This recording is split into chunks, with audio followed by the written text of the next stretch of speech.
refuse. Visit Builders Paradise today at the C.A. Paul Southwell Industrial Site in St. Kitts or call them at 466-4938.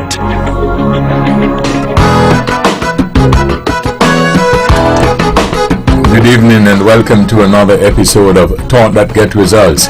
I'm Webbo Herbert, and as per usual, we're here every Tuesday evening with something that at least we think is of community interest and or of some concern. And if you think that you have something which fits into that category, you'd like to find out how you can be a part of the program, well, why don't you drop us a line, address it to a Let's Talk program in care of Vaughan Radio, P.O. Box 195, Charlestown in Nevis. So give us a call. Our numbers are 1-869-469-1616 and or 1700. By the way, those will be the numbers you'll use to be a part of this evening's discussion. Again, thank you all very much for joining us. This is your voice in the community, Thought That Get Results. With regard to your participation in the show, we encourage you to call in on the numbers listed 1-869-469-1616 and or 1700. Here's a suggestion. You have a question or comment, perhaps you can get a pencil, piece of paper, write it down so that you're well organized, and when you get on the show, you take as little time as possible so that we can accommodate as many of you as we can. We ask only, first of all, you respect yourselves and then respect others, because we will not accept anything we deem that's not within our broadcast standards, but we encourage you to always be forceful with your point. Again, thank you all for joining us, your voice in the community, Thought That Get Results. You can also follow us on our Facebook page at Vaughan Radio and our YouTube channel, Vaughan Radio, and you click subscribe. Tonight, we've got two segments to the show. The first segment, the Water Department here in Nevis, celebrating, is it a week of activities? Well, I don't know, but we will find out in just a bit, because we have Floyd Robinson, who is the director of the Integrated Water Resource Management, and Tonya Bartlett is the manager at that department. Miss Bartlett, good evening and thank you for coming. Good evening, thank you for having me. Just one small correction though. I am the manager for the Nevis Water Department, not the Integrated Water Resources. We are two separate entities, and we will kind of try to differentiate those for the folks this evening. Yeah, but I believe I said Floyd Robinson is the director of the Integrated Water Management. That's wrong? No, that's correct. Oh, okay. And Tonya Bartlett is a manager for Nevis Water Department. They're two different entities. Yes. Okay, so you don't know him, in other words. I know him, but okay, I got you. We're gonna differentiate for everybody. Okay, so let's do that. Mr. Robinson, good evening and thank you for coming. Yes, sir. Thank you. Good evening, and good evening to everyone, and thank you for having us. Okay, now, whenever we have folks here, and we are always good to have you, and especially talking about water. Somewhere I read or heard, water is life. That's correct? That is correct. Okay, so what are we having? A week of activities? Are we having something special because it's, we're recognizing water as a scarce resource? What are we talking about? Well, we're here to celebrate World Water Day, which is today, March 22nd, 2022, and it's being celebrated worldwide. Just a little bit about World Water Day. World Water Day was started since 1993, March 22nd, 1993, and this day is dedicated to emphasize the value of fresh water. The UN Water is the leading campaign to make groundwater visible in 2022. Although groundwater may be out of sight, its impact is visible everywhere. So we're just here to shed some light on making the invisible visible. We are here this evening to share some knowledge with the general public, and we will also be at the Agriculture Fair on Thursday and Friday to also engage the general public, and we'll also have some giveaways as well. So we're hoping that folks are listening and paying attention to what we're going to be saying, as we will be asking questions related to what we say on tonight's show. So I hope everybody has their pen and paper and they're ready. And Mr. Robinson, your role? Well, yes, sir. As most people know, I'm a former manager of the Water Department, and I emphasize former. I am the director of the Integrated Water Resource Management, IWRM. And my unit is a unit under the Ministry of Communication. My unit is basically responsible for managing all water sources here on the island of Nevis, Webbo. And when you think of it, we don't have a variety of sources like, the big countries, lakes and rivers. But nonetheless, it's important to have this integrated approach. Most of the sources here on Nevis basically mainly consists of rainfall, which is the source for all other sources, honestly. Such as springs and surface runoff and groundwater, the one that we're really here to focus on tonight. Based on some information we had years ago, Webbo, a survey was done, and we are looking that we have about 5 million gallons per day of groundwater here on Nevis, of which we are about extracting about half of that right now. And my department is our responsibility is basically regulating the amount of extraction.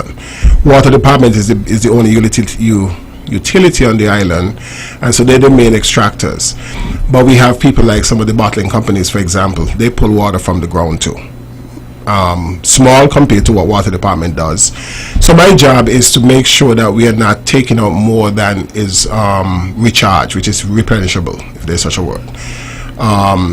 And so that incurs a number of different things, which I'll get into later. So what is going on with my department? And you mentioned something earlier about water being scarce. Water is scarce worldwide. Let me throw some facts out here. Of all the water in the world, only about 2.5% of that water is fresh water, and I'm talking globally. And or less than that is accessible. So for example, so things like the ice caps in the colder countries, that's fresh water, but it's not really accessible. Icebergs, fresh water, but not accessible. And so based on a calculation I did, Webbo, we are looking at really worldwide only about 28 gallons per person per day is available with water. And the United Nations says that about 2.2 billion people are right now living without access to safe water. That's a huge number. So that means that some of us are using more than our fair share, and that includes Nevis, and at least when it comes to water. The UN also states that we need about 22 gallons per day per person for us to carry out our daily routine, the cooking, washing, and so on.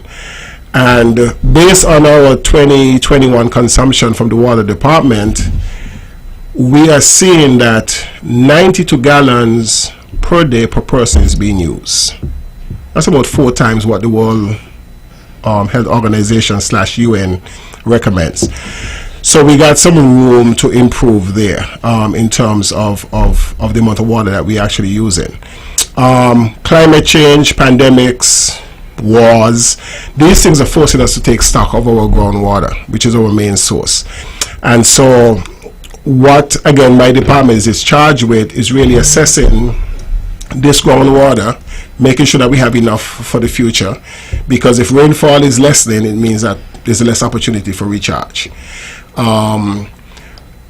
The slogan, making the invisible visible, is the challenge, because it's down there. We have a slight idea of how much. We don't know exactly where it is. We don't know how much is being recharged based on the rainfall. We have an idea of where the recharge areas are, typically high in the mountains, and so that's why we have laws that protect development above 1,000 feet, because we don't want to disrupt that area. Contamination can occur if we decide to go up that high and construct. Agriculture is also restricted.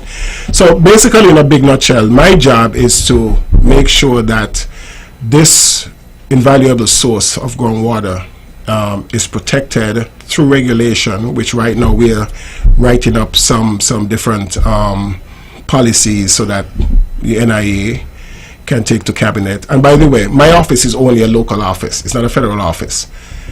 There's only IWRM here in Nevis. We are working towards probably making it a federal office. But in a nutshell, Webbo, that is what I do at this point. Okay, great. Miss Bartlett, you had a couple of other things to add, right? Yes, I do. So in keeping with what Mr. Robertson said, Nevis is predominantly groundwater. So the groundwater is invisible to us, but it is a treasure. If we don't have water, when folks go to their bathroom and they turn on their tap and there's no water, then we have an issue. Everybody runs and screams. So we want people to be more cognizant of the fact that water is there, but they need to use it wisely. A few more facts that I would like to go into, or a few more things I would like to explain to the public, is how does the groundwater get from the well to your house? So for Nevis, we have two systems. We have a northern system and we have a southern system. So folks from, let's say from Fothergills to Charlestown, they're fed in one system, and from Maddens to Four Seasons, that's another system. In all, we have over 40 wells on the island, but only 17 are active.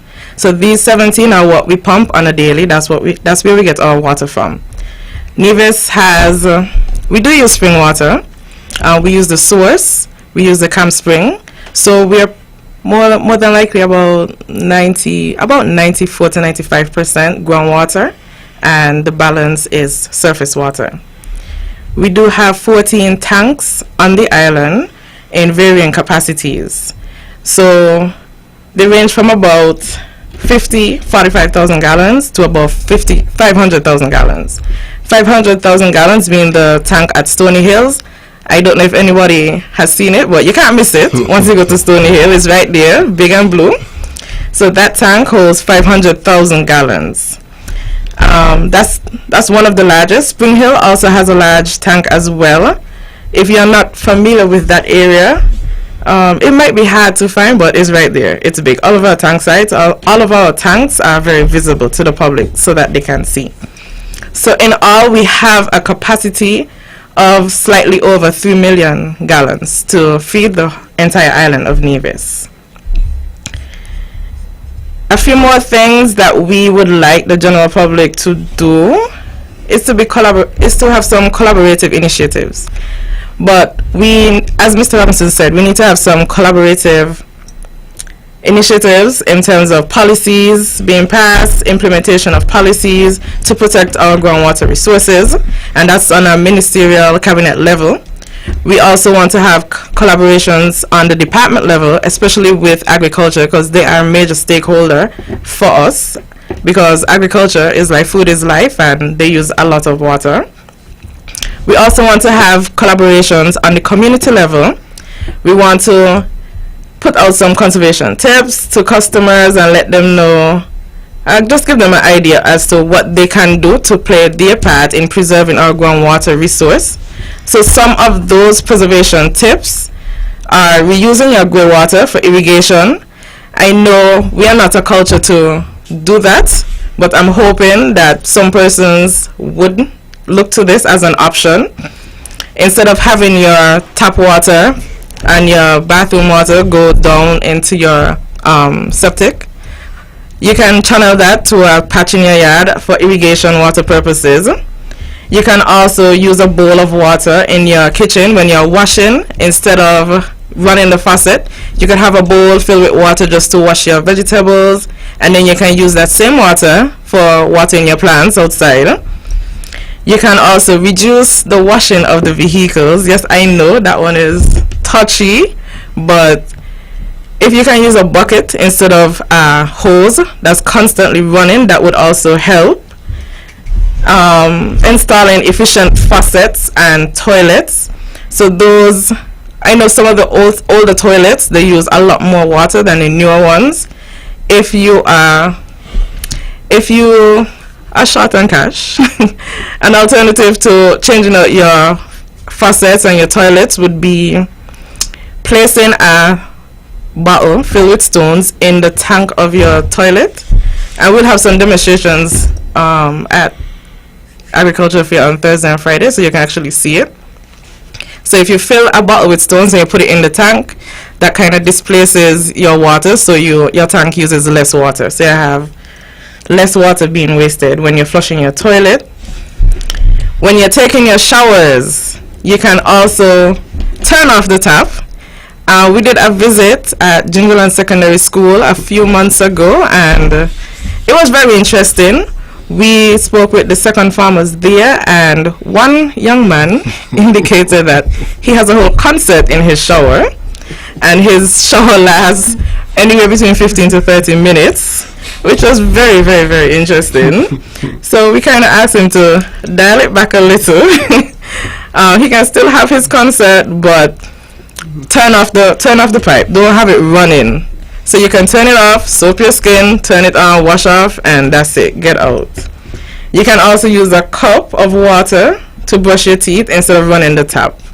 So these are just some tips that persons can use in their house to conserve water and to also conserve on their water bills. Because I know this is a time where people are having a lot of financial challenges, and these are just some ways that you can help ease the burden on yourself. Another major water saving tool is rainwater harvesting. I know that back in the day, before my time, houses and Nevis on a whole relied on rainwater. So persons would have had their cisterns, would have had their coppers, they would have had tanks, drums, whatever they could have at that time, and they would use that to catch rainwater. We have been having a lot of conversations about this, and we see that this as a really good alternative and something to subsidize the government supply. It would not only help our aquifers, but it will also help the customers as well and ease their bill. And I have been told that rainwater washes better than the groundwater, so that's a plus as well. But I know it may be costly, but the cost works out over time. So over time, you would regain that, you would recoup that cost. So that's something that we are encouraging persons to get into or to get back into. I don't know if you have anything else to add to those tips. Well, the one thing I want to reiterate is the fact that water is scarce. We may not feel so in Nevis because only sometimes when we have breakage in the main system that you find water is turned off. We haven't had any, well, we have had some droughts, different levels of droughts over the last couple of years, and the water department has been good. Usually the water department is only vulnerable when a major pump goes down. Physical things break, and sometimes it takes time to get it out, and we don't store those things, and I'm saying we, old habit, they don't store those things, so it has to come from overseas and so on, and so there are times when the water goes out. But we have been very good with water in Nevis, and so I think Nevisians and others who live here think that there's no water problem. I want to say that there is a water problem. It may not surface immediately, but globally there's a water problem. I mentioned 2.2 billion people. There are about 7 billion people in the world. 2.2 billion people globally do not have access to safe drinking water. That's a serious number. And because we have it doesn't mean we should waste it. Apart from the education that we're trying to put out there to get people to be cognizant of the water, there are a couple other strategies that we do have that, sometimes, Webbo, if when you go to the grocery store and you see the bill, then it gets your attention. We have the cheapest water throughout the Caribbean right now. Yes, we do. Cheapest. And by the way, water departments are not profit making, and they're not non-profit, but they're not for profit. They're heavily subsidized by government. Our energy bill is ridiculous, and so if we were to reflect the true cost of water, then folks would definitely be crying. And so we are trying to use the education approach to say, listen, not because the system is working so well and you don't have any hiccups means we must waste the water. And sometimes a hike in your bill. And the one thing I don't recommend, Webbo, is that, again, there's a certain amount of water that you must have for your personal and for livelihood. We are saying that you give that at a nominal rate. Anything over that, and for me, the nominal amount of water is maybe 5,000 gallons per month. And that's a lot, actually. That's probably more than really is needed. But let's just call a number for now. If you use anything over that, then it should hurt you.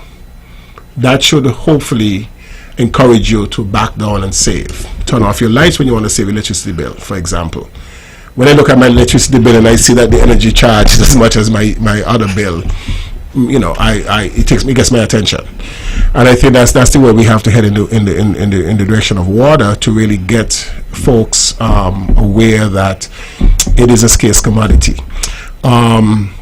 Couple other things we are doing in terms of the rainwater harvesting that Ms. Bartlett mentioned is, right now there's a project, and it's a biggie for us, where schools, all the primary schools, and initially there was a USAID project through the disaster management that put some backup supplies at a number of schools. I think it was only 6 in total. But we were able to expand on that project and give all schools backup supply, all the health centers, all our police stations.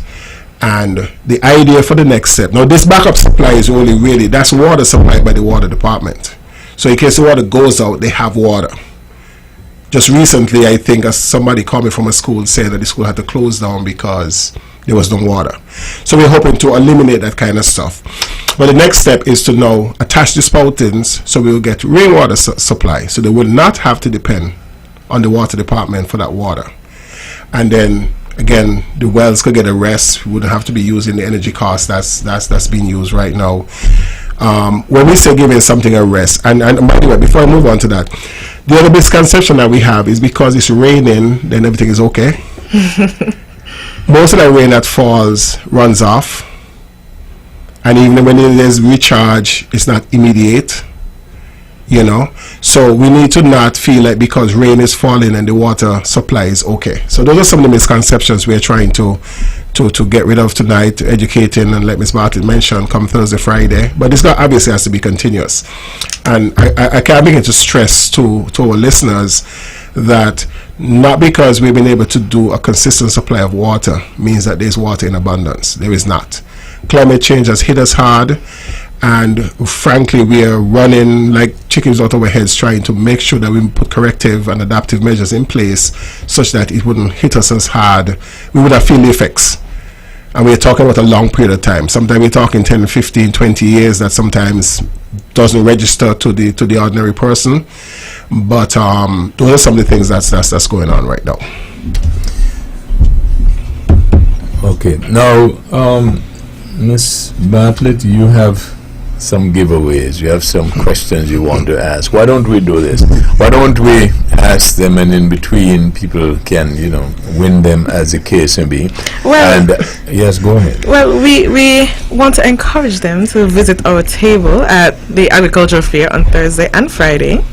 So when they come to our table, we can ask them the question. Oh, that's when you'll do it? Yes, that's when we'll have the giveaways. Oh, but they need to listen and pay attention now. Yes, and it will be based on that. Yes, sir. Okay. All right. Now, I wanted to ask, though, Mr. Robinson. Yes, sir. Now, first, Ms. Bartlett, you mentioned that you have 40 wells? Yes, we and do. 17 in use? Yeah. Why is that so? Well, that's what I meant.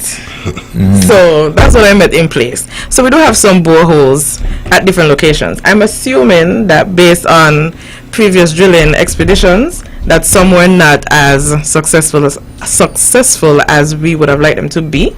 So some were abandoned. But we are hoping to use those that we are not using as production wells as observation. So using these observation wells, we'll be able to get some information on our groundwater. So we have another project in the pipeline as well to get some data loggers for some wells so that we can track the quality of water. So this will, the quality as well as the recharge, the water levels. And that is to help us in our decision making. Because right now we're kind of lacking in data. And that's a worldwide thing, because I was on a webinar today, and big countries, India and UK and Denmark, all of these places have the same challenge that we are having, which is data. And this data would allow us to make more informed decisions. So because the wells are there, and they're not production wells, they may not have given us a good yield. So a good yield for us would be, it depends on the situation, but a good yield would be about for me, in my opinion, a good yield would be 40 gallons per minute or more. And these would have been less. And there would have been some older wells as well. And sometimes it doesn't, the zones that the wells are dug in are not favorable, so it's just abandoned. But it's not abandoned. We're still going to use them because we can use them. We're just not going to use them to produce a lot of water. If I may, Webbo, I think when we hear wells, so some of those wells are only about 2 inches in diameter. Correct. Because usually when they do an exploration, they would do a test well first just to see, If what's it's there. feasible. And then if it's not getting the supply that the production that they anticipated, then it's left. Now, so we say well. So maybe to the lay person, they're thinking it's a big well that because I don't know if that's what you're getting at when you ask the question. Right. I got the impression is like saying that I have 10 generators, but I only use 2. Right. So somebody will want to know, why don't you use the other 8? Because you are saying that you don't have enough power, and you say you have 10 generators, but you only use 2. Yeah. So we got 40 wells, and you said you use 17, but yet still you tell me that we don't have a lot of water. We're in trouble. Yeah, so those smaller wells are really not production wells. A lot of time when drilling goes on, it's just a test well. Okay. You go check it out, because again, we are talking about underground. We do all kind of research and calculation, but you still don't know at the end of the day. It's a and I hate to call it a hit and miss, but when you're done, you don't get as much. In addition to, this is something that is we didn't mention with groundwater, but in some cases we overpump the well. Now, quickly, what you have under the island is fresh water kind of sitting on salt water. So that pressure from the fresh water keeps the salt water out. When you pump, you're taking back some of the fresh water, so it means that salt water will come in. And a number of our wells are coastal, and we have had that happen. And so we have had, as a matter of fact, the Hickman wells, if anybody lives in that area, I remember back in the day when George Morris was in the department, he would tell me that people know when we turn those wells on. The water just tastes different, and it takes brackish salt. So in some cases, we have had to stop using those wells because the quality of water has, diminished. Ms. Bartlett mentioned the production. We got some big wells doing 200 and 300 gallons a minute. Why waste time on a well doing 25 gallons a minute? And resources. Well, let me ask you this. If you say that we're tight now when it comes to water, and in terms of the economy of Nevis, the economists will argue that you need, for the island to be real viable and real moving, you need 2 or 3 times the population that you have now. Sure. If we get 2 or 3 times the population, where are we with water? Not in a good position. And rainwater harvesting is our next best bet. That is something that we, as Ms. Bartlett mentioned earlier, it was very viable back in the day, because we didn't have the network, the pipe network that we have now. People had cisterns, and what was missing back in the day was the pumps and your tanks to make it a good system within your household. So in other words, we had to go outside and dip the water and bring it up. Now with the inception of pumps and solar to provide the energy and stuff, that's a much more viable. You wouldn't even know that the water is coming from your cistern versus from the utility. And so where we have, and I know some people who have cisterns 20,000 gallons, and they run those bad boys 24/7 and never run out. And if they do run low, then of course then you have the water utility to fall back on. To give you a working example, Bermuda uses 70% of their water supply in Bermuda is from rainwater. 70%. So the bottom line is that in terms of groundwater, well water, our main supply, we don't really have a lot of it in terms of serving the population based on the habits that we have now. Yeah, that's a fair point. And not only the habits and having a lot, but the resources and the cost necessary to get more to serve those habits is really the question. So I was saying that we have about 5 million gallons per day there. We're using about half. So we have a couple more gallons per day left, but it's going to cost us a couple of dollars to go get it. Okay, so here's a good point. You got a particular resource, water, which is replenishable. But the question is, to get it, is the cost for getting it, Yes, sir. which may not make it very feasible in the end. Yes, sir. That's a very loaded statement and conclusion. And You may have it, but the cost of getting it may not make it very feasible. And you have other options. I mean, we haven't touched desalination, for example. I know that's on the mind of a few people out there. That is a costly endeavor too. Costly financially, costly environmentally. Rainwater harvesting, put a fountain on your roof. Collect water. I mean, you can't get it cheaper than that. And the water is safe water. In some territories and areas, what the government does is legislate in terms of building Yes, sir. that you must include a system, going forward. And so all of the houses, even if they have to put, some sort of benefit to the homeowner, and once you encourage that each homeowner therefore might, let's say, have a 5,000 catchment or 5,000 gallons, whatever Yes, sir. the case is, and that basically serves as a part of your water supply system. So we're going to designate you a water warrior based on that. And so next time you have the legislators here, you need to help us with that by reinforcing that, please. Yeah, but the problem is somebody will have to present it, because what the evidence and the truth will show, once it comes from me, they won't do it. Well, I don't know about that. Talk to get results. I don't know about that. Yeah, but that's Yes, sir. That's basically an idea based on hearing some of the things that you basically were suggesting. well, if I may add also, I recently did a master's in water resources management. So part of that, I did a project on rainwater harvesting for Nevis. And based on what I found, smaller islands, Bermuda, they have legislation that supports it. Petit Martinique, those smaller islands, they rely solely on rainwater, and they've been surviving for years. So I think that that's something that we can implement here. We just probably need to work out a few logistics in terms of, because we get revenue, so we'll have to find a way to still get that revenue but still save the environment.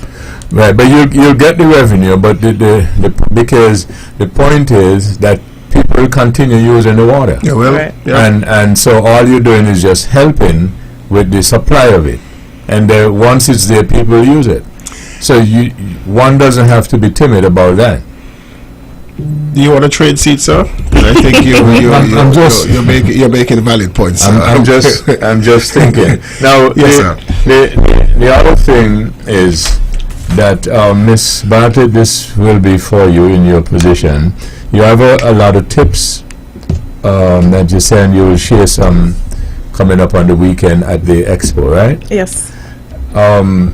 Somebody is going to argue that you normally give these tips, but the water department themselves sometimes don't follow the tips. For instance, I would get some complaints here sometimes to say, well, there's a break in a main in a particular area, and I call the emergency number. Nobody answers, A, or B, somebody answers, and 6 hours later nobody arrives. Well, that is something that we are working on. We had a few issues last year, but we have been trying to improve on that, because we can't be telling the public one thing and then doing the next. We have to lead by example. So that's something that we are currently working on improving our response time, and being there for our consumers. So we do have the emergency lines that customers can call. At times we do have some issues with our phones. That's something that we constantly work on. And we also have our Facebook page where persons can send us messages, Nevis Water Department, on Facebook. If you don't get the phone, you can also email us, and we're there, we're available. Floyd, you use the the phrase a little while ago, or mantra thought that get result. Suppose I were to challenge Miss Bartlett. Are the phones working now, the emergency phones? Yes, they are. So if I were to dial, somebody will answer? They should. No, work with me. Somebody will answer? They better answer. Okay, you want me try? Sure.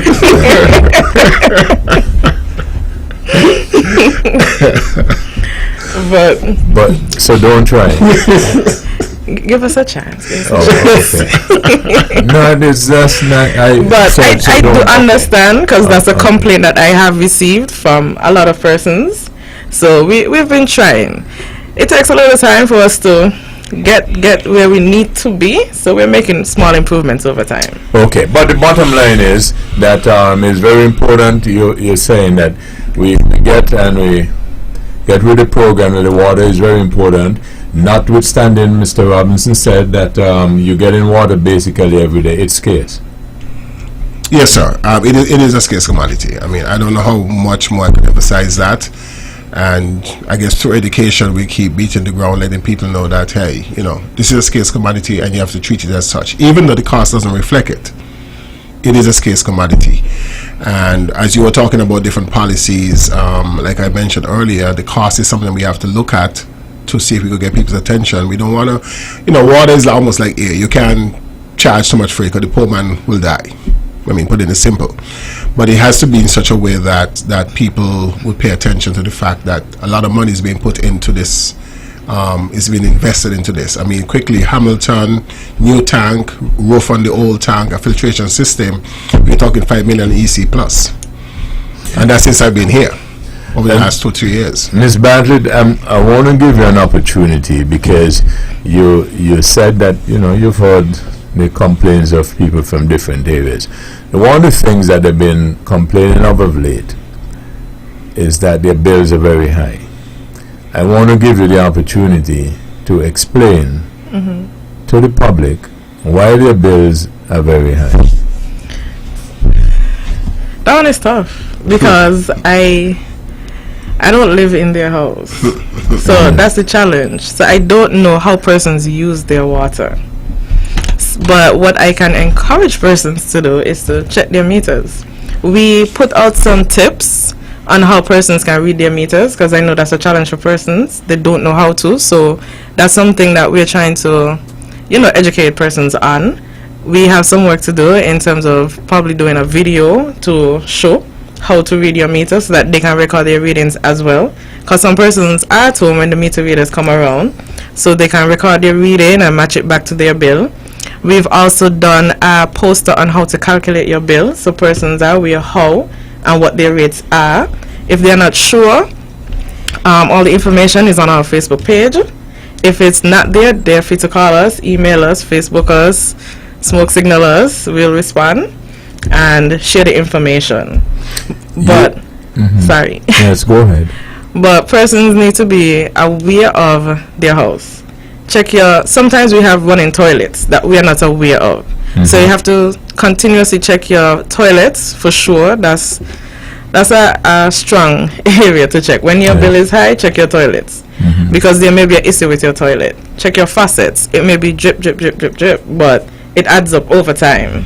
And I think persons need to realize that you have to be responsible as well for your house. The water department is only responsible up to your meter. Anything beyond that, that is on the homeowner, the tenant, the consumer. And of late, I think last year, maybe June, July, the $25 is added on. Yes. Believe it or not, some people are still not aware of it or understand it. Could you speak to that? Well, because, for instance, where they used to pay 30, they find that they're paying 55, right, for instance. So could you? The solid waste levy, the water department is only the collector of the levy. So we are not the ones who instituted that. We're just collecting the funds on behalf of solid waste management. So that was a directive that we got. So we have no control over it. I know persons were really upset about it, and we have no control over that. The $25 is on the bill. It's $25 for domestic and $75 for commercial customers. That was added, that would have been on the August bill. I think it was the August bill. So from August last year, persons would have seen that addition to that, to the bill. Right. So that's a flat fee, regardless of anything. And so easily a person can, if they want to compare that addition, they can always subtract $25. It's visible on and the say, bill. oh, it's visible. It's, Okay. Yes. it's itemized. It shows the difference. Yeah, so on your bill, you would see your water usage. You will see your previous reading, your current reading, your usage amount, and below that you'll see your solid waste, which is just $25. Okay. So you will see water is this amount and your solid waste is that amount, and then there's a total as well. Okay. And anything in those areas in terms of query, you're confident as a manager and given your commitment that if they call, your staff will be friendly and helpful. Sure. For the most part, as long as we are all professional, yes. Because there are some persons who call and shout, and they say all manners of evil. But I just need persons to, be calm. We understand, but just be calm with us. We're here to help you. We're not fighting you. We're here to work with you. Okay.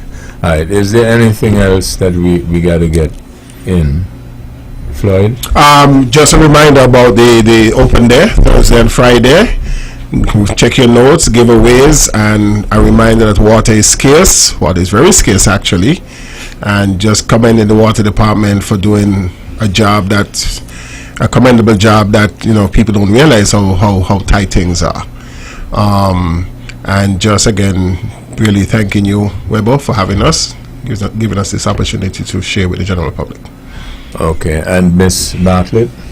Yes, I want to give a big happy World Water Day to Nevis Water Department staff and management. I know the team works really hard. The guys in the field especially, they really put in some time and they respond to a lot of calls. And I just want to encourage them to continue doing their best and to, keep Nevis waterful.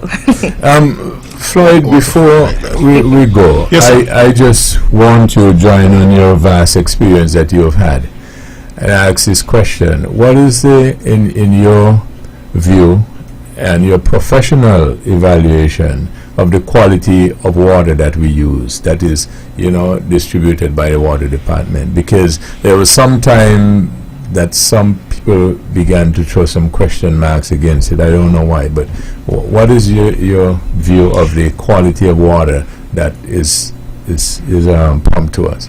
The water is exceptional quality, Webbo. Groundwater, the nature of groundwater itself is such that it comes up pure, to be honest. Water department, and this goes back to my time too, we chlorinate just as a precaution. The challenge we're having with groundwater, because groundwater is hard, so lots of minerals, Yes. calcium mostly, and so that is the challenge that people have, and it gives it a taste that not so tasteful.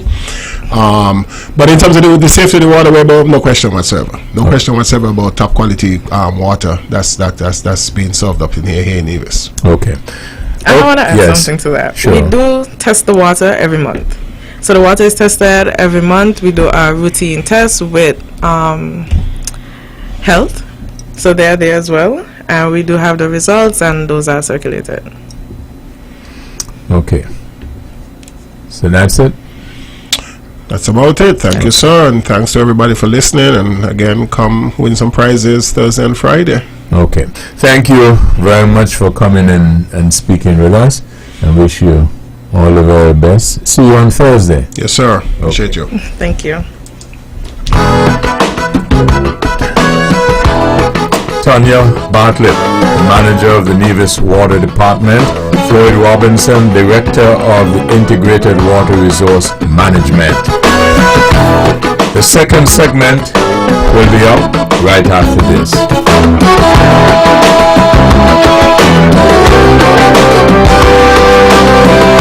Builder's Paradise is offering a large variety of floor and wall tiles at very competitive prices. Builder's Paradise has over 2 million pieces in stock, lots of different styles to choose from. Whether you're renovating or tiling a new house, Builder's Paradise has what you need. Wow! Oh, and remember, we're open all day Saturday to serve you better. This is something that you can't refuse. Visit Builder's Paradise today at the C.A. Paul Southwell Industrial Site in St. Kitts or call them at 466-4938.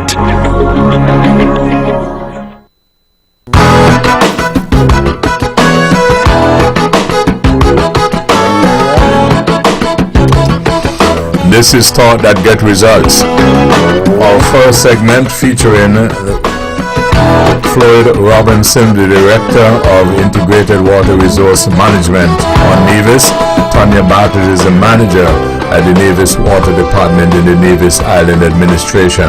They talked about the water, and if you missed the first segment of it, remember that we repeat tomorrow at 10 o'clock following the VON News Minute. And also, if you were with us, they said that if you took note of the information they dispensed tonight, you will be able to go to the Agriculture Expo on Thursday and perhaps win some prizes based on the information that was given this evening. Second segment of the program.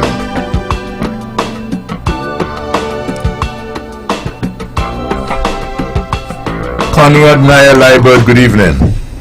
Hello, good evening, Webbo, and a pleasant good evening to your staff here at Vaughan Radio, to my colleagues. Good evening, Webbo. I'm happy to be here once again, and I think the previous discussion was of very high importance, I suppose, Webbo, on this World War today. Webbo, I suppose we'll have more to talk about that going forward. The Honorable Spencer Brand, good evening. Good evening, Webbo, and a very pleasant good evening to my colleagues around the table. Let me say good evening to those who are listening and viewing this edition of Let's Talk Tonight. I am certainly delighted to be here. The discussion tonight on water, so happened that I happen to be the minister with responsibility for water, so it's a good discussion. I'm happy that they would have availed themselves to the general public to get some insight as to what is really happening in the water sector here on the island of Nevis. Webbo, thanks for the invitation tonight. Edric W. Stanley, good evening. Good evening, Webbo, and it is a timely topic, and to be honest, I have so much to say about the water. I would have liked to ask Mr. Robinson, all the ministers here, he can answer if they've got the... Good evening to my fellow panelists. Good evening, Webbo. So, I mean, it is so important to get the information out. Anyhow, good evening to those people who usually listen to us on the World Wide Web throughout the Caribbean Basin. And Webbo, I'm happy to be here tonight to expound on the issues. We have quite a lot to say tonight. I do not know what the schedule is. If it is only another hour, then we have to abide by the rules. But Mr. Brand, how do you dig wells? You understand what's involved, what is involved in terms of well drilling? Yes. In the old days, there used to be this big rig. Same process. Man, there's a new process, and I dug a well in St. Croix, and based on that, What was the depth of your well in St. Croix? Really, it was no deeper than maybe 30 feet. Mr. Stanley. 30 feet. Mr. Stanley. No, in that area. Yeah, but we're talking about No, hundreds of meters down. no, I hear you. All you got to do is to put on the attachment on this new system, and the auger just goes down, and it bores. Same process. And it is done within a very, very quick time. Now, at the same time, like I said, based on how things are with the water department, I just told you outside here, I got this big bill, $1,900, and I tried to explain to the water department. I made several trips there. I didn't even know that there were two rates, commercial and residential rate. But at the same time, I was educated when I got there, because having to pay that kind of money, which I eventually paid it, because I couldn't convince them that the water didn't show up anywhere. If you have a leak, that represents maybe almost 100,000 gallons of water. And if you have a leak, it has to show up somewhere, because it's going into the ground. And if it doesn't overflow, it means something is wrong elsewhere. But I'm not here to deny the government of its revenue, so I paid it. Another issue I had is a tenant I had didn't pay his bill. The bill is in his name, and I maybe we would do this, right? You know, things that of public interest. Yeah, but no, your definition of public interest. Right? Anyway, go ahead. Okay, well, I'm going to just nip it here. This bill was in this particular tenant's name, and he refused to pay it. I told the water department, take him to court, collect your money. And they never did. I eventually, because I needed the meter, I got 3 meters up there. I actually paid the bill and retrieved the line. Webbo, I'll leave it there. Webbo, I want to touch on a couple of things that your previous guests would have highlighted.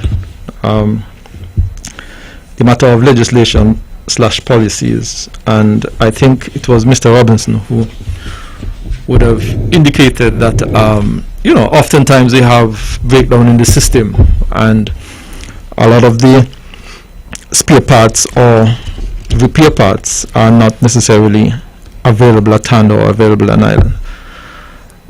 I basically kind of met that system, but that is something that we are trying to change, Webbo, because we feel that if you have, for example, a Hamilton well, a couple 100 gallons every minute, and that well goes down, and you don't have the replacement part, if you have to wait 2 weeks, 3 weeks, 6 weeks, 6 months for a replacement part, you realize the difficulty that we would eventually have. So that is something that we have been seeking to remedy, where you make sure that you have certain spares and certain extra part available, because anything that is mechanical, of course, that definitely would at some point, it definitely is going to give up. We somewhat derailed because of COVID, and focus and revenue and available capital will have to be diverted. But we have since made it our business in the last, I think sometime last month, started a process of certain payment, trying to procure some of these spares, because I feel, Webbo, that it doesn't make sense to have a system, and if it goes down because of mechanical problem, you can't tell the people of Nevis that they have to wait 3 months, 4 months to get that. That don't make any sense. So we are trying to remedy that. He also spoke about policies and legislation, and I'm happy that they would have mentioned that, because when I assume responsibility for water, I recognize that there were some deficiency in the system. While we have the water department that provide a certain service to the general public, connection, providing the necessary water, providing the storage, I think that the area of educating the public, the area of giving the necessary advice, the area of ensuring that certain policies and legislation were in place or put in place was lacking. Hence, we would have created that integrated water resource management unit, which Mr. Robinson is now heading.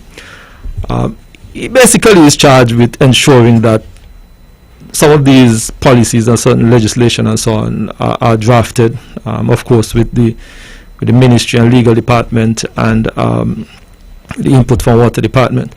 And once those policies and legislation are available, then of course we either would have to go in the house or discuss them so that we can basically map out an integrated approach to our water resource.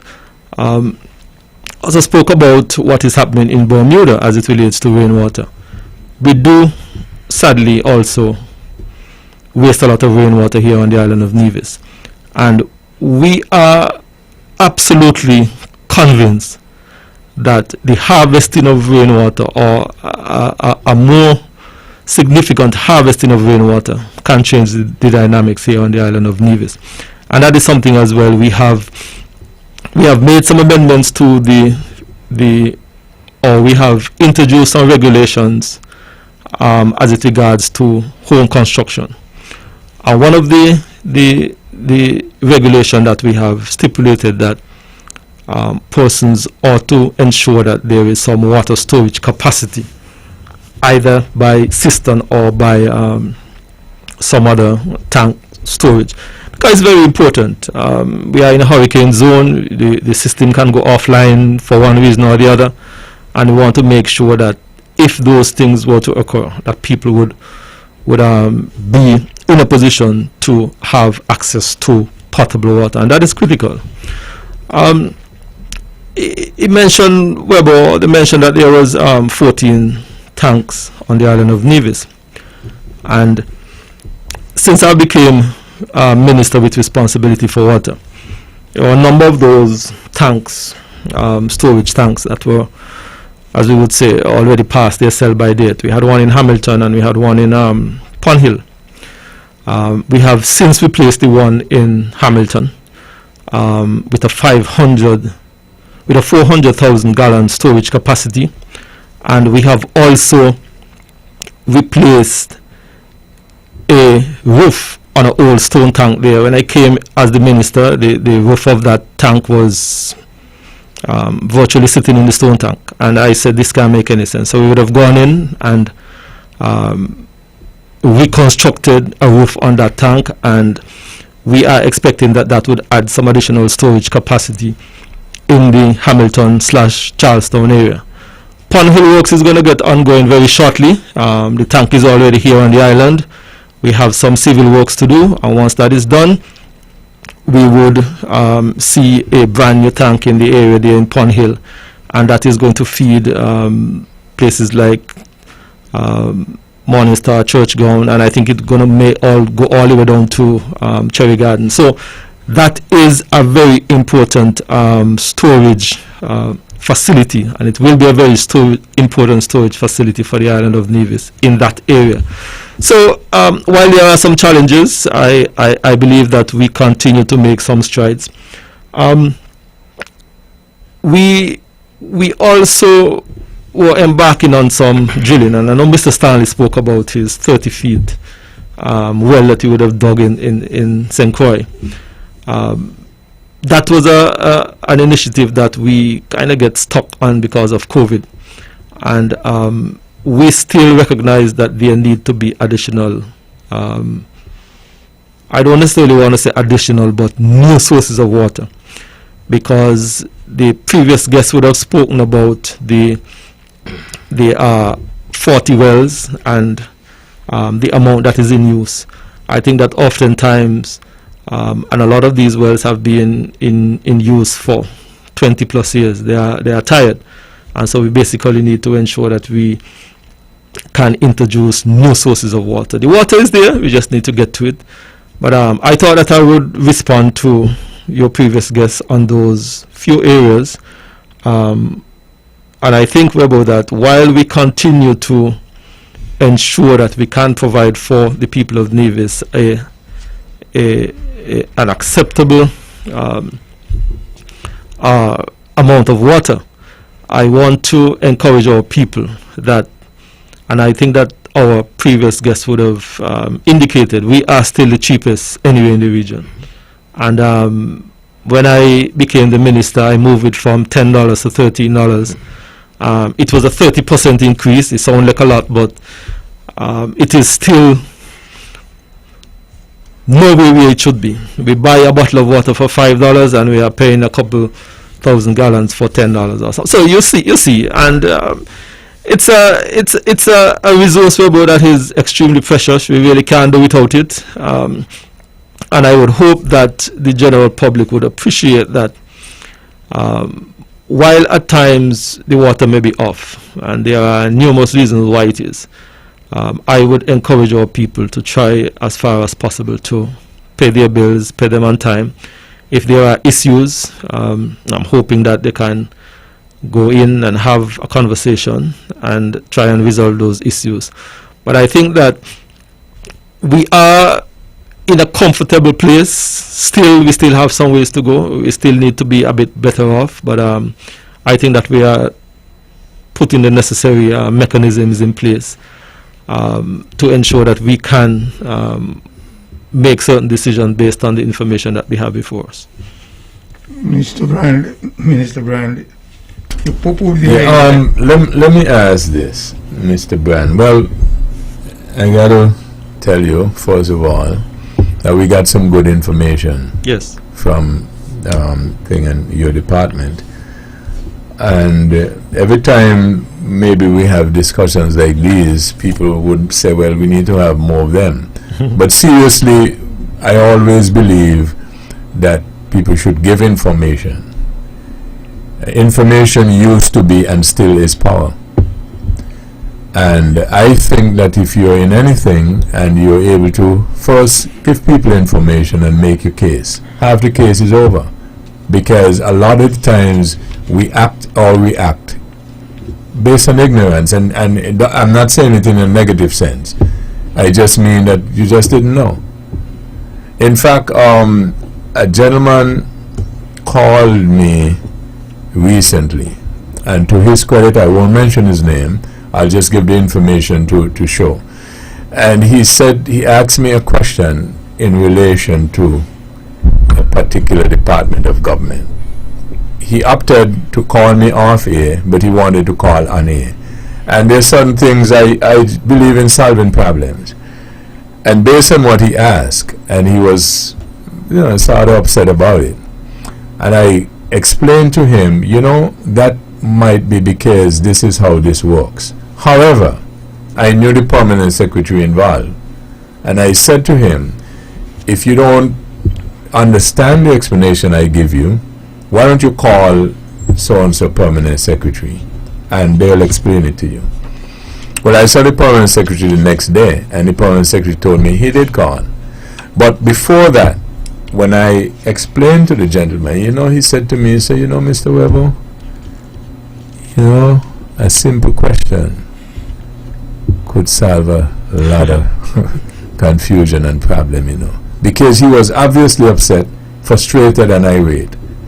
And as he got the explanation, he understood. And then he went to the relevant authority and they explained, and he was satisfied. Wherein before that, he was upset and frustrated. So I think that a lot of times that can help, and I want to encourage people, and I've been trying to do it for God knows how long. Find out how something works, ask necessary questions, and then you can launch a defense or launch an attack after that, having gotten the facts or the information. Now, Mr. Brando, I got to point out, did you hear when I challenged your manager if we do an experiment and dial the emergency number? Yes, I was actually listening.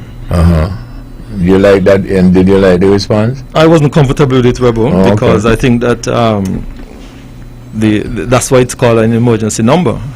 I feel that if there is an emergency, that is why the emergency number is available, that when the general public have an emergency and someone call that number, there should be someone on the other end to accept that telephone call. That is why it's called an emergency number. But the truth is, I had more confidence in that they would answer than they. I suspected they were sitting on pins and needles. And, you should have gone a little further. No, but I didn't have to go any further because I was confident they would answer on the other end. The other point I want to make, coming out of that discussion, did you hear when Mr. Robinson say that they have the resource? The resource is there. It is free.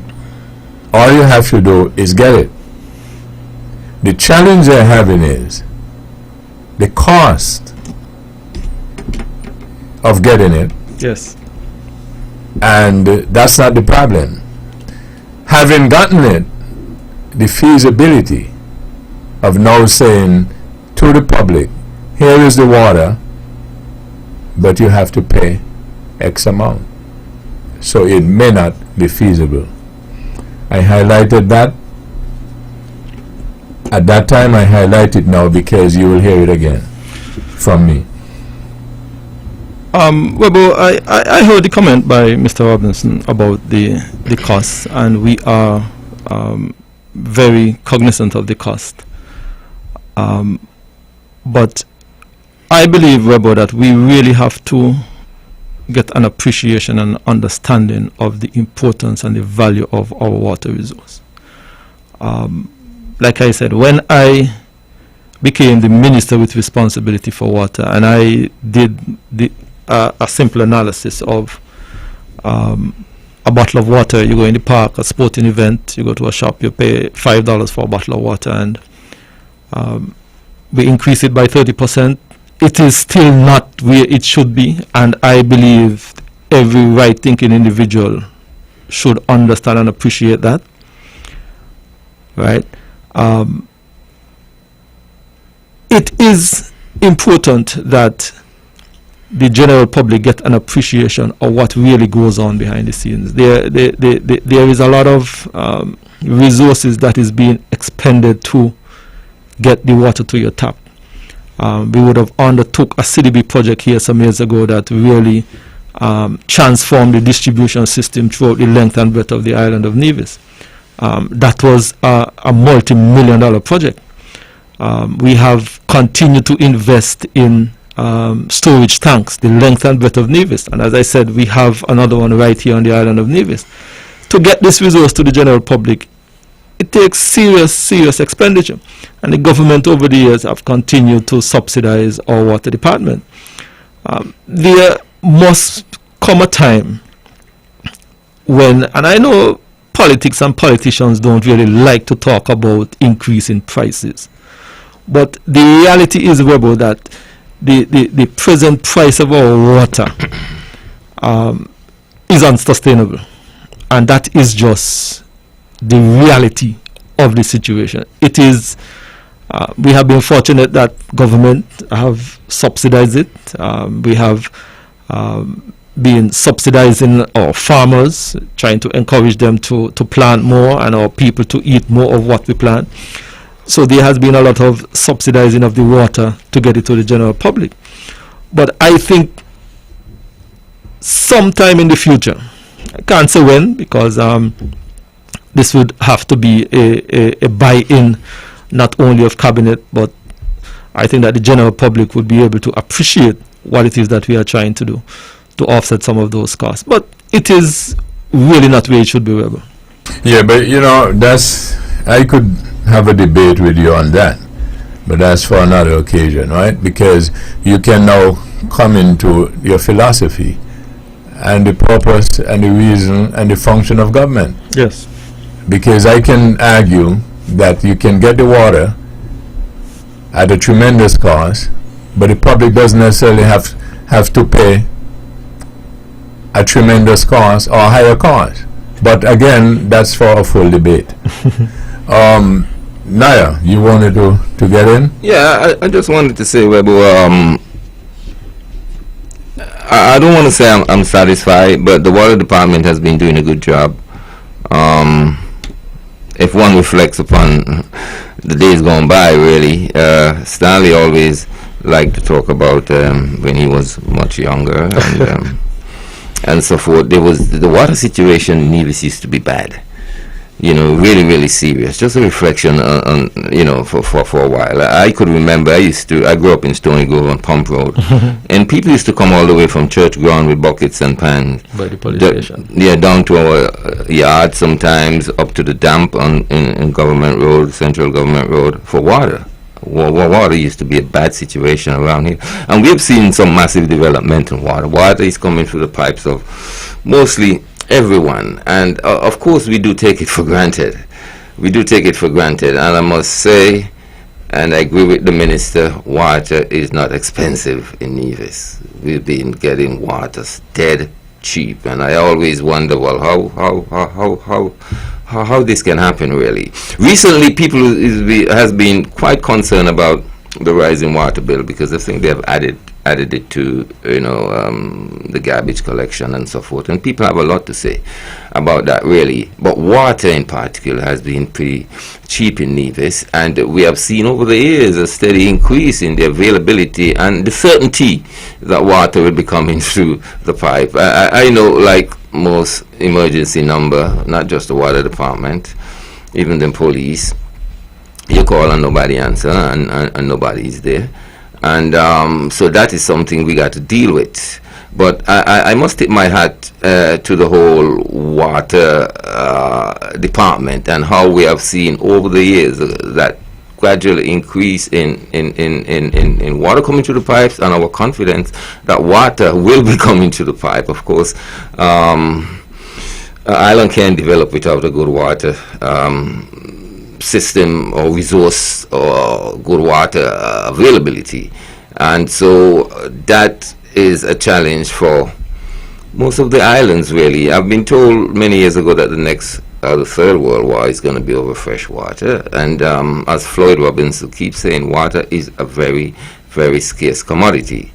And even though the minister said, well, it's not unsustainable having such water rates.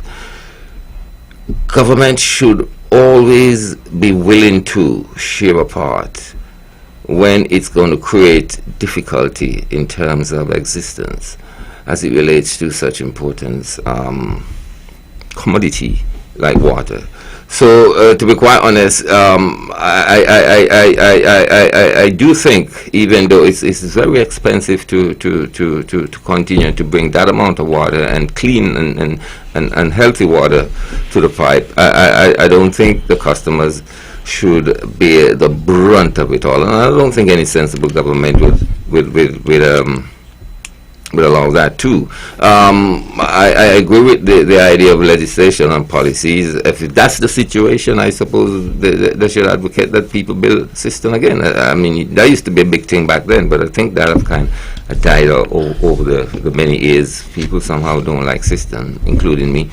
But it is important, I suppose, that some kind of water storing facility is kept, because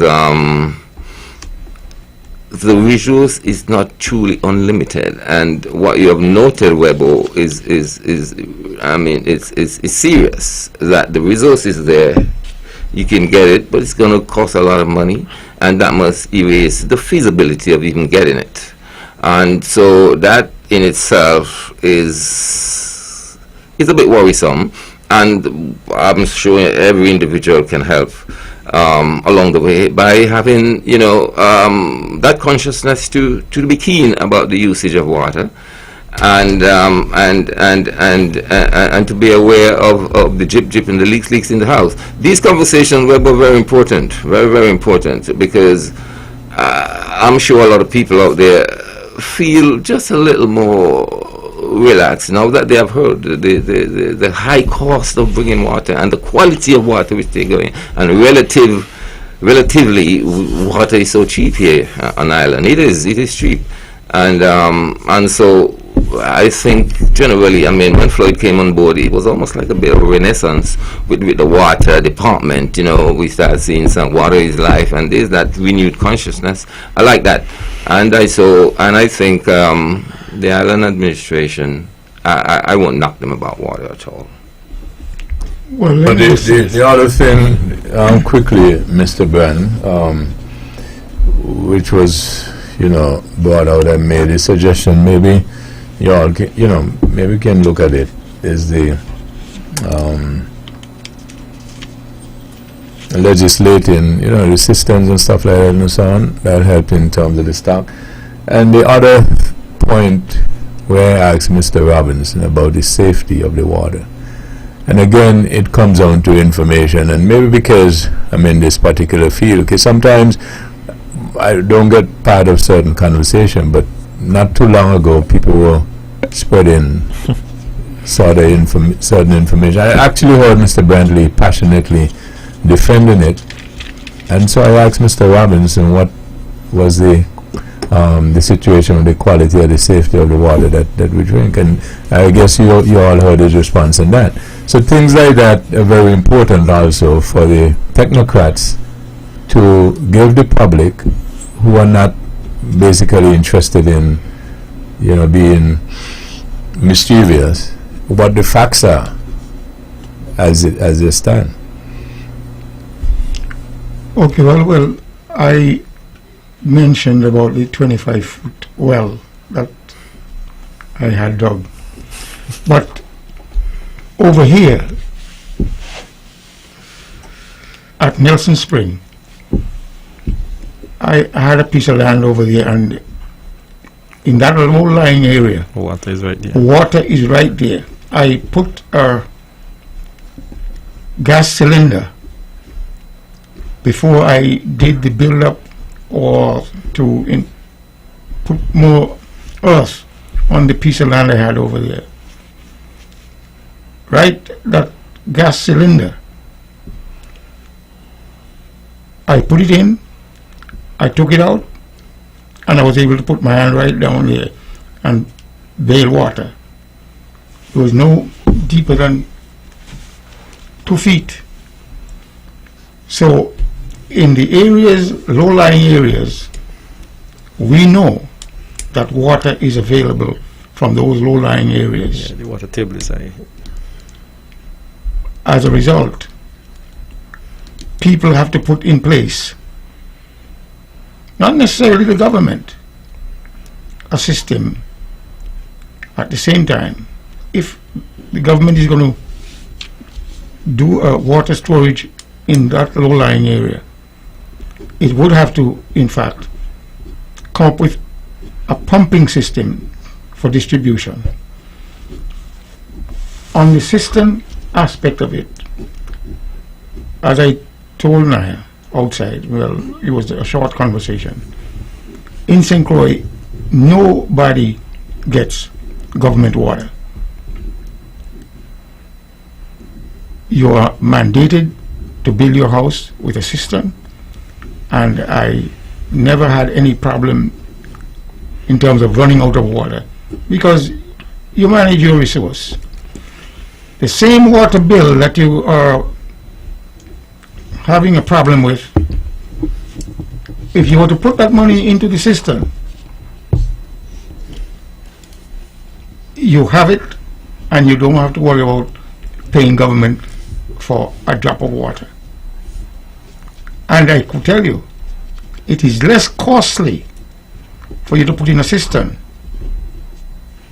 than for government to charge you on a monthly basis for water. Do the math. So in that regard, maybe you wouldn't even have to pay for, well, let me not bring that other point in. So where we are, I'm just saying to you, you upfront the lump sum, you put in a system, and from that you're able to get your house in order with reference to the supply of water. Do the math. Well, Webbo, you spoke about the need for regulations as it regards to water storage or slash cistern. In, I think it was October, November last year, we would have laid some regulations in the House. And part of that regulation include persons having to be able to provide water storage, either cistern or I think that there have been some tanks that have been around, seem to be pretty good. I know that they are trying to install some of them or on some schools and other public facilities here on the island of Nevis where we can have that water storage. That regulation is in place. One of the things that we have sought to have our planning department do is to ensure that there is some educational session, because while the regulation and the information is available, I think that oftentimes we kind of fall a bit short in ensuring that the general public is aware, and that is something that they have to ensure that the general public is aware of. So there needs to be that education as it regards to not only that piece of regulation, but I think oftentimes things are done, and for one reason or the other, the general public is not necessarily totally abreast of what's included. So it's there. You just have to get behind our planning department to make sure that the process of educating the general public is in place. You know, that last point that you just made is interesting. Yes. Because when you said that the general public is not abreast of certain things and so on, sometimes do you get the feeling that somehow people think that the general public either don't understand or something? Because I think it was last week when I had to mention right here as we were discussing, I had to make the point that I have found in my experience that the general public is very crafty, very knowledgeable, and very bright, if you call it that, but sometimes we behave like the public is not. Right? And you know, I really wanted to make that point and basically say it again, because sometimes, you know, I find, and that is why I said I always like giving people the information, and you'll be surprised that people do understand. Yes. They don't want to tell them, or you shouldn't tell them this or you shouldn't tell them that and stuff like that. And I always have a problem with that. Well, let me go back and rehash a little. If we were to make a comparison with our state, St. Kitts Nevis, based on the amount or population, based on our population, if you were to give us the credit regarding the population size, compare it with world population, we are right up there with everybody else in terms of per capita. If the population of Nevis is say 10,000, and the population of United States is 340 million, we are at a level of education right up there with them per capita. You know, this thing, I'm almost weary with it, right? Meaning the connotation, right? I'm talking about everyday people who, whether they went to college or not, are able to discern and analyze and come up with sensible solutions to problems, right? And I hear you, Mr. Stanley, but as I said, I'm just weary with oh, we got the education and so on. So I'm talking about people, everyday people, being able to solve problems, right? Apply solutions and stuff like that. Because every time we talk about this, how great we are with this education and so on and so forth, right? And what does the evidence show in terms of, you know, solving problems and solutions and so? It's the same everyday people with their analysis and their common sense. Yes, Webbo, I totally agree. You find well, there's a wisdom is found in simple places, but the street people, Webbo, they have ideas, believe it or not, and sometimes you wish these ideas can be ventilated sometimes, could be heard by those who probably can effectuate them.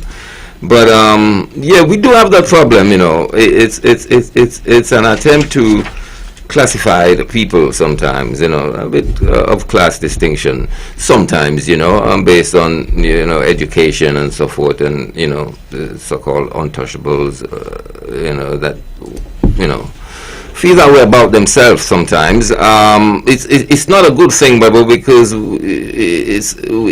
too many people get left out and too many ideas get thrown away and not listened to. Really, most of the things that government does is to solve the problem of them same people you're talking about, because those who think they're educated are just a few amongst the masses, really, and so the masses sometimes amongst them have the solution. They're in the kitchen, they feel the heat, and sometimes I wonder if a lot of them who feel like they're educated and in a good job and a big position, and they speak to people about poverty who are truly enduring poverty, and I wonder if, you know, if they realize that they're so far away, they're so disconnected, you know, but yeah, they're there to solve the problem of them same people there.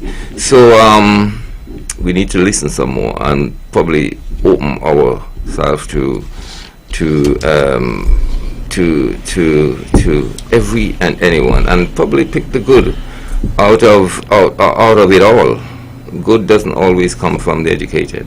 Anyway, do we got any other areas you want to get into? Because when we started, everybody says they got a lot of stuff, stuff we want to touch. And anybody's watching closely the war and you that thing and the human suffering and all that and stuff like that. I've been invited to write a piece, and I practically almost finished it, by Lord Michael Bishop of London, and it will be circulated in Australia, Dubai, United Arab Emirates, New Zealand, and here in the Caribbean.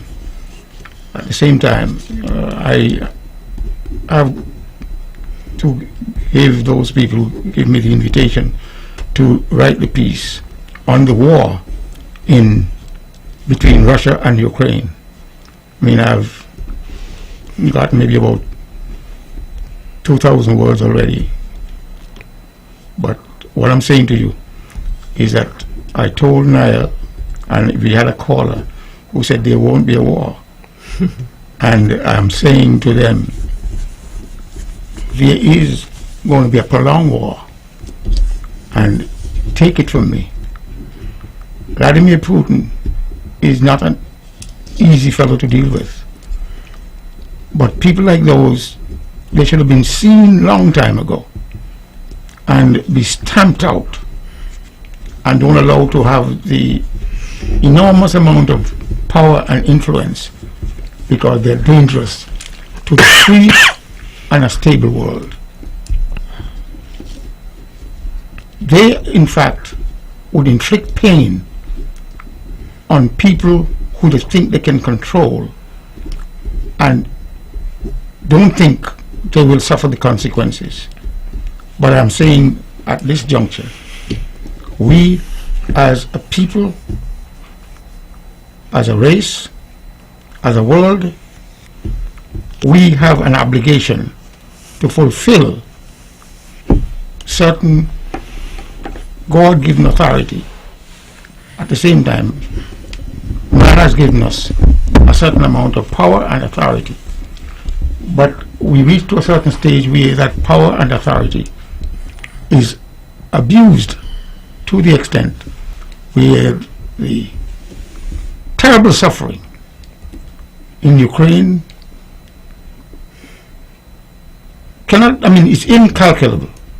So, in this regard, I would say we have to figure out how to get rid of Putin. One of his men has to be from the inside circle. You don't get through to him as easily as some people feel MI6 and the CIA. No, has to come from one of his men. So, based on where we are, United States, NATO, they are just watching the situation, and ultimately they will have to take action. I called you the other day and told you NATO would have to do the heavy lifting. But they have to keep an eye on China. China and Russia are attempting to work together because the adversary is the United States. And the United States has to be very, very careful not be pulled into this war where the two of them will gang up on the United States and bring it to its knees. Webbo. Well, the war has touched everyone, I suppose, and the suffering. Nothing have changed. It looks to me like Putin is not doing as good as he did expect, and so you have to turn on the people, basically breaking down everywhere, destroying the whole city. It is of great concern that a country can do that to its neighbor with a certain degree of impunity. Of course, the sanctions are there, and we got to wait till the impact. But the sanctions are in place. But in today's world, in 21st century, how a country can just totally destroy its neighbors and everyone just look on. I am with the Ukrainians, and they are constantly asking to close the skies, and that is like the last thing for the West to think about. But if one rocket go beyond Ukraine and drop in Poland, everything changes there. Everything changes, and so I watch with dismay, really, because I never expect in the 21st century the world would stand aside and see this happen. To me, he has been almost set up and left to be at the brunt. He's defending the same ideas that the West is always been willing to fight for. The Kuwait War, America has involved himself everywhere. But in this struggle, they seems to don't want to. And we've been fed with the whole reasons of escalation. It may still escalate, Webbo, and I won't rule out, to be quite honest, the West getting involved. I can't rule out that. The West is being tactical. The West is being tactical, and as a result, they are watching, but not moving fast enough, because the drones that were given to Zelensky came from one of the other NATO countries. It is unmanned, but it is the same as an aircraft. And as a result, it does its work, and Putin is watching, and Putin is threatening as a tactic to keep NATO from getting involved. But NATO must get involved and will get involved. It's just that they're being tactical about it in terms of timing. Because based on what happened in the last World War, Germany attacked Leningrad in the winter, and they lost thousands, hundreds of thousands of citizens in that war. At that time, Russia was an ally of the West. This time, it has taken on the position as he is or she is the big power in the region, and consequently it is attempting to throw its weight around. It's not going to happen regarding the reconstitution of the Soviet Union or the Union of Soviets or Socialist Republics. It will not happen. The world will not stand for it.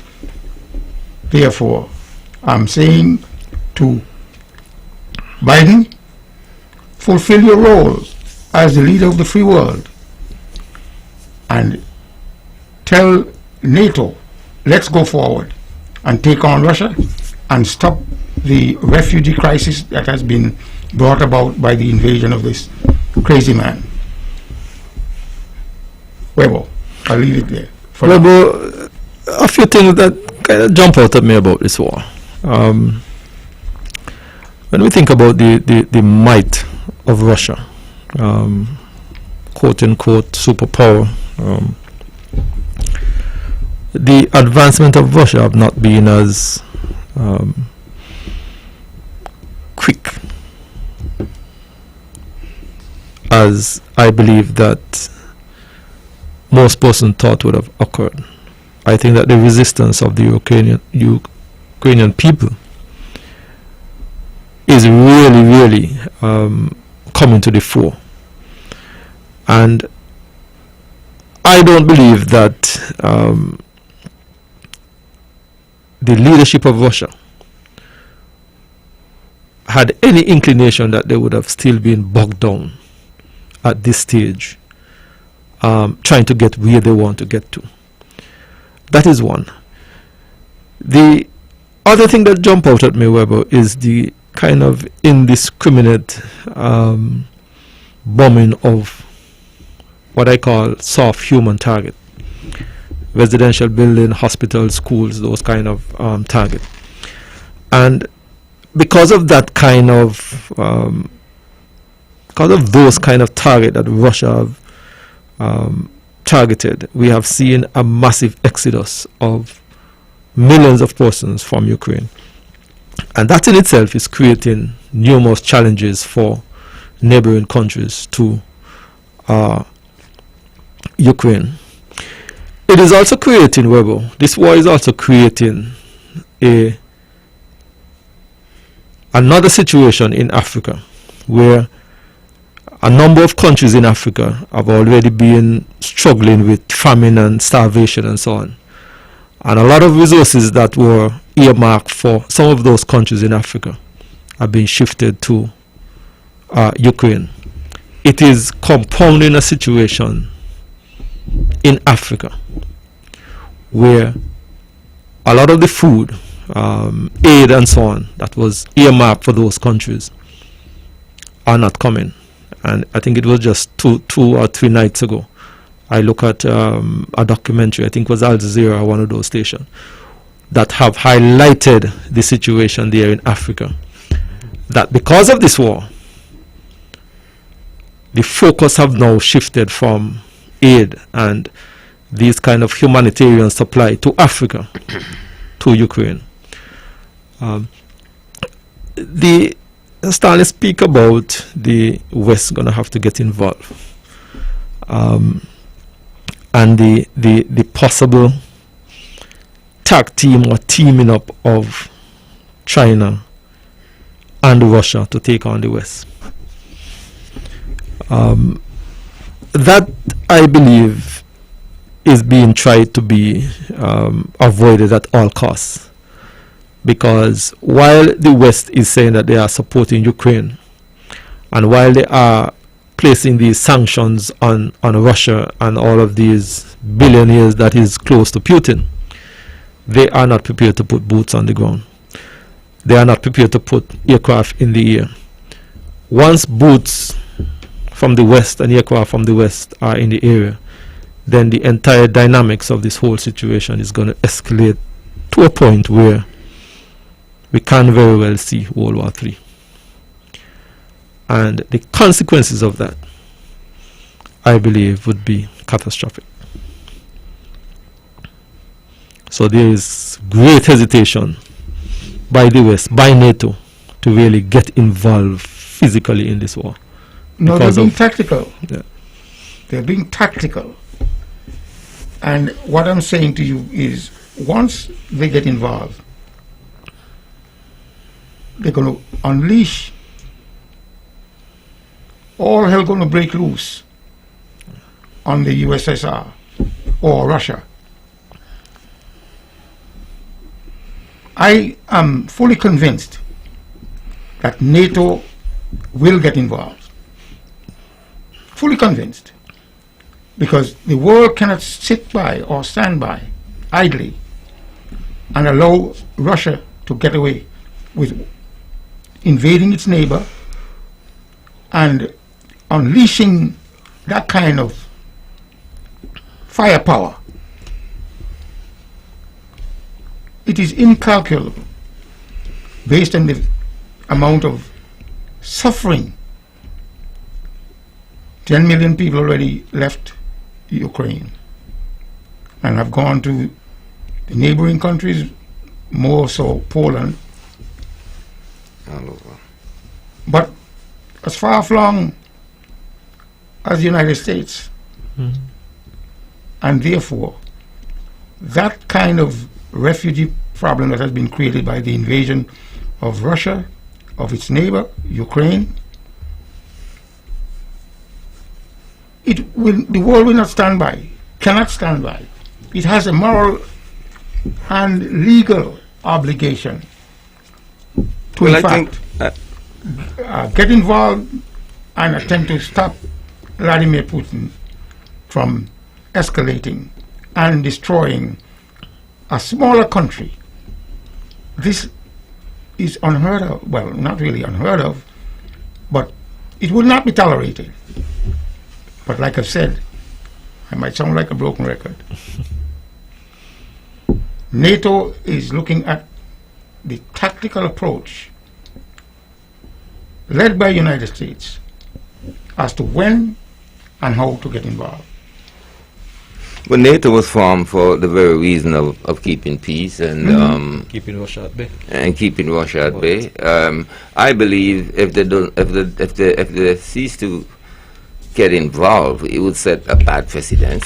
I mean, you're saying that a stronger country can invade a weaker neighbor with impunity to a great extent. Once that country mentioned nuclear weapons. They all have nuclear weapons. Well, that's what I'm saying. The They all have superpower nuclear got weapons. They all, not just Russia. So many countries have nuclear weapons. But what I'm who's crazy saying, enough to use I it? mean, we are talking about, okay, we don't want Russia using, the escalation might lead to that. But it will set a bad precedent if a country simply can invade another country simply because they have nuclear weapons and they are willing to use it. The late Ronald Reagan Or they stated, claim to be willing to use it. the late Ronald Reagan stated, and in my piece, I got it as the Reagan doctrine. He says a war of nuclear proportion cannot be won, and therefore it must never be fought. Yep. But I would urge the United States to strike first. Strike first. That is not the U.S. doctrine. They're going to change the doctrine. I'm saying to you, strike first.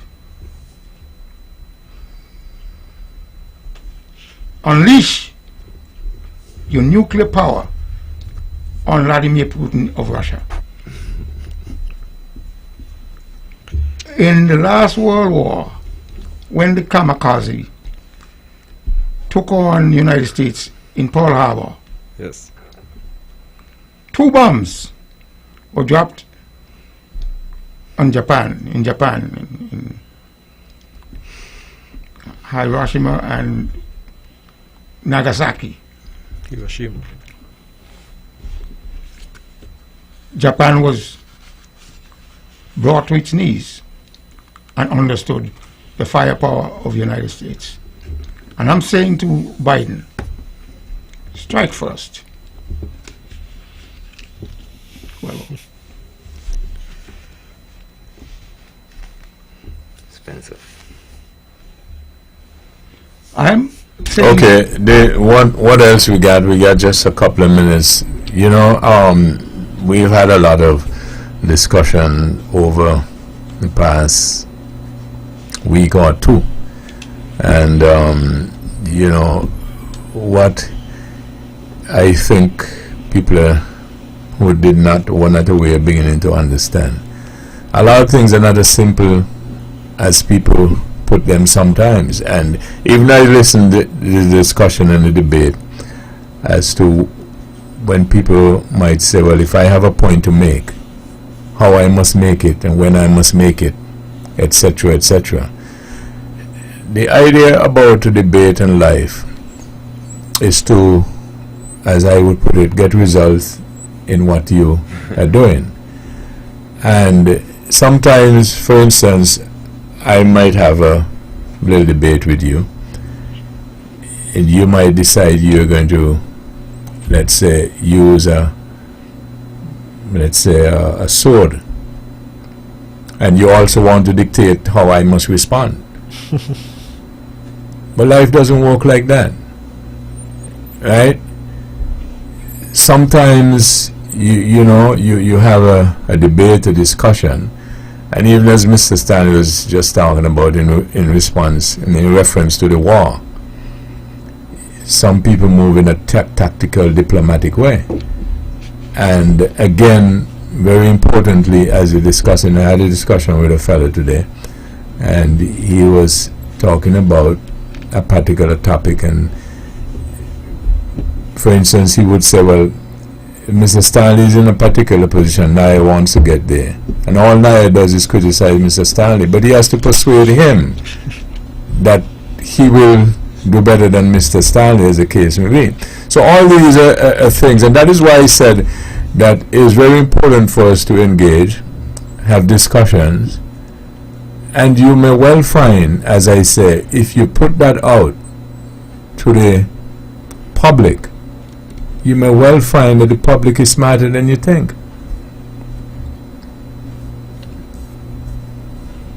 Quite so.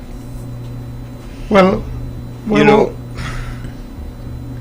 this topic of the war, like I said, will not go away easily because of the magnitude of the firepower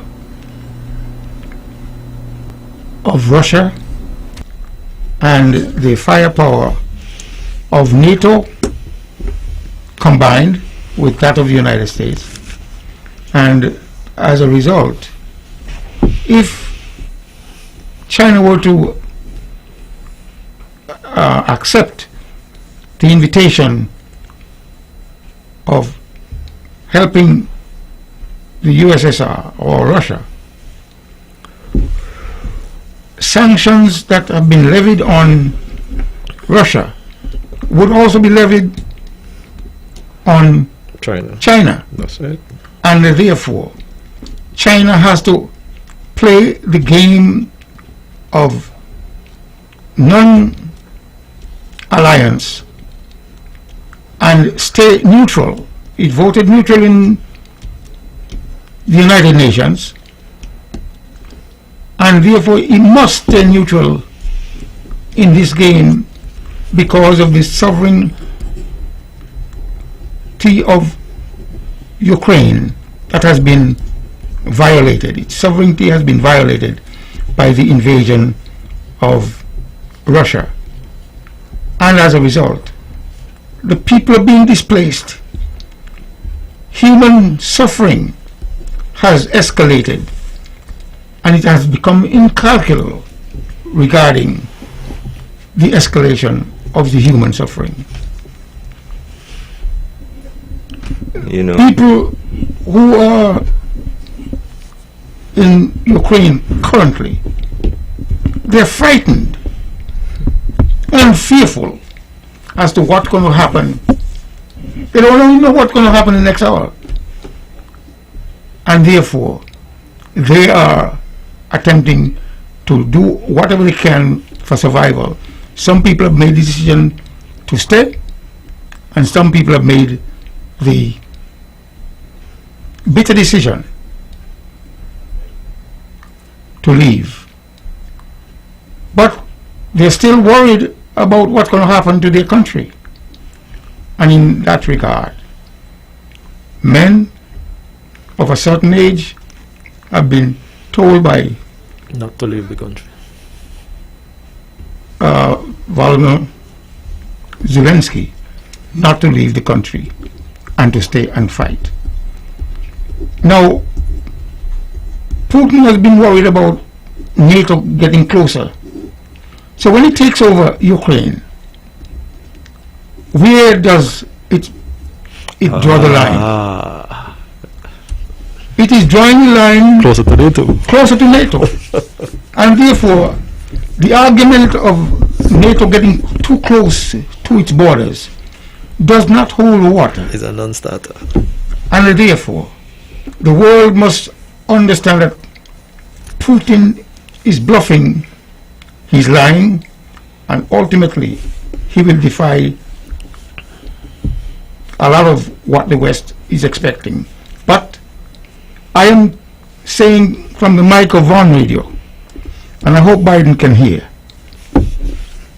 Will he? Sure. So this is the powerhouse. Strike first.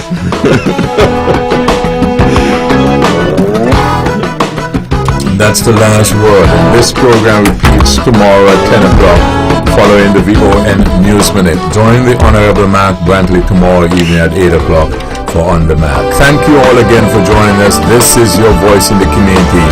You all have a wonderful evening.